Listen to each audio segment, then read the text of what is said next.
Imagine a freezing dawn covered in thick gray fog, horses breathing smoke into the air, soldiers tightening their armor with trembling fingers, and a silence so heavy it almost feels like the world itself is holding its breath.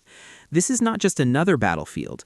This is Mohács, 1526, a place where thousands of men are standing without realizing that by sunset, their kingdom will no longer be the same. And the hook that grips the heart is this: most of them believe they are marching toward glory, not extinction. The Hungarian camp wakes early, metal clanking, flags lifting slowly with the morning wind, priests whispering prayers, commanders shouting orders that echo across damp grass, while far on the horizon the Ottoman army advances with terrifying calm, not rushed, not loud, just unstoppable, like a storm that already knows it will win. Sultan Suleiman's forces are disciplined, layered, and precise, artillery positioned with mathematical confidence, infantry arranged like a living wall, cavalry waiting like coiled lightning, while the Hungarian side burns with emotion, courage overflowing, but coordination fragile. And here another hook sinks in. Bravery without strategy is a candle in a hurricane. Young King Louis II rides among his men, trying to inspire them, armor shining but eyes carrying a weight far beyond his years, because leadership is not just wearing a crown, it is carrying the fear of thousands who trust you with their lives. And the soldiers cheer him, yet inside many hearts a quiet doubt whispers, a doubt that no one dares to speak aloud.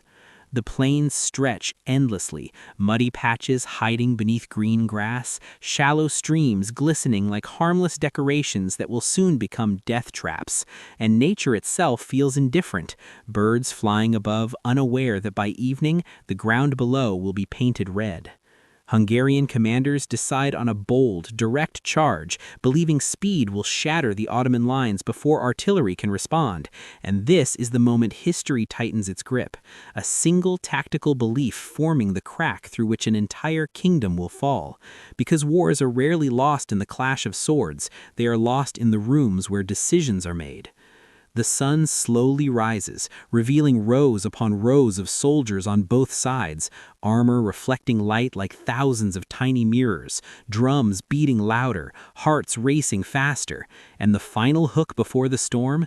Every man standing there thinks he will be remembered as a hero, yet most of them will not even be remembered at all.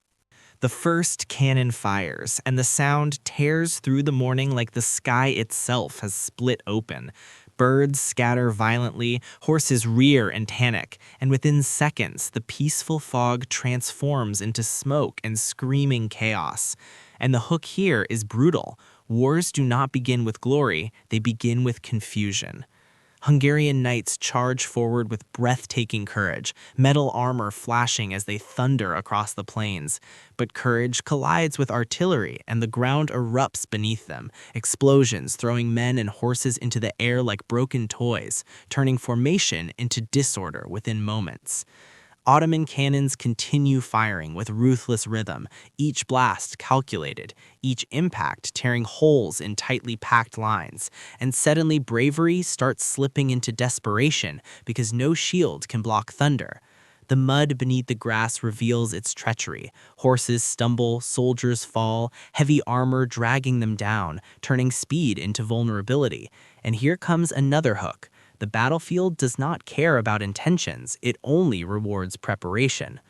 Ottoman infantry advances steadily behind cannon fire, shields locked, movement synchronized like a machine built for destruction, while Hungarian troops struggle to regroup, commanders shouting orders drowned by explosions, flags falling, signals lost in smoke, and fear begins to spread faster than fire in dry leaves. A soldier looks left and sees his friend disappear beneath hooves, looks right and sees a commander struck down, and in that instant the realization hits. This is not a battle that can be won by passion alone. Arrows rain, blades clash, men scream, and the air fills with the metallic scent of blood, turning the once green plains into a shifting nightmare, and the psychological weight becomes heavier than armor itself. Another chilling hook grips the viewer. The most dangerous enemy in war is not always the one in front of you. Sometimes it is the fear growing inside you. Ottoman cavalry sweeps from the flanks like a closing door, tightening the trap, and what began as a confident charge slowly morphs into a struggle for survival, because momentum once lost is nearly impossible to regain, and every passing minute pulls Hungary closer to a collapse they still refuse to fully accept. Hours pass but feel like seconds and centuries at the same time. The battlefield now a blur of smoke, mud, broken banners, and fallen armor glinting under a merciless sun. And the hook here is haunting. Defeat rarely announces itself loudly. It creeps in quietly until escape becomes impossible. Hungarian formations crumble, communications shatters, leaders fall one by one, and without direction, even the bravest soldiers become isolated islands in a violent ocean, fighting not for victory anymore, but for mere survival. The Ottoman strategy unfolds with chilling precision, reserves stepping in exactly when needed, pressure applied without pause, and the battlefield begins to tilt irreversibly, like a scale that has finally found its heavier side. King Louis II realizes the situation is slipping beyond control, his advisors urging retreat, chaos swirling around him, and this moment carries another hook that pierces deep. Sometimes the hardest command for a leader is not to attack, but to admit the battle is lost. He turns his horse, attempting to escape the collapsing field, armor heavy, terrain unforgiving, and destiny prepares its cruelest twist. Near a marshy stream, his horse loses footing, mud swallowing strength, water closing over metal, and the young king drowns not in the roar of battle, but in eerie silence. And this is the hook that freezes time, an empire's future ending not with a clash of swords, but with a single unnoticed splash. News of his death spreads like invisible poison, morale shattering instantly, resistance dissolving, and soldiers who moments ago fought with fierce determination now feel the weight of hopelessness crush their will. Nobles fall, banners vanish, and the once proud Hungarian force transforms into scattered remnants, each man realizing he is no longer part of an army, but a survivor in a catastrophe. The plains echo with the aftermath of broken confidence, and another chilling realization emerges. Wars are not only fought with weapons, they are decided by belief, and once belief dies, steel becomes meaningless. When the sun begins to set, the battlefield no longer resembles a place of strategy or honor.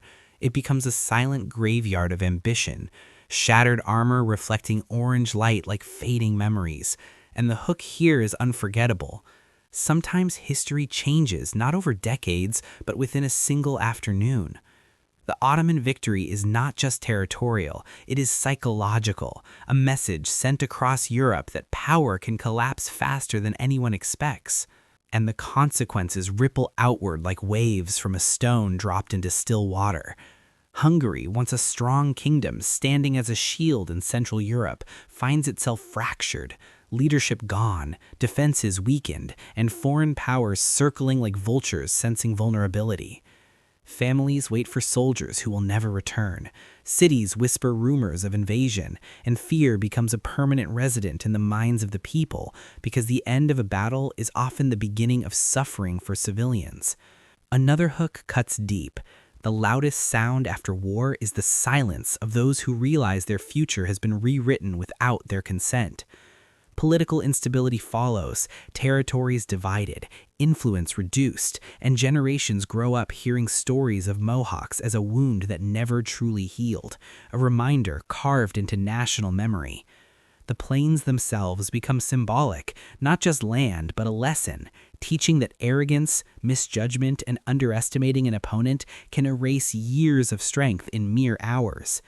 Historians centuries later still look back at this day and feel its weight because it proves a terrifying truth.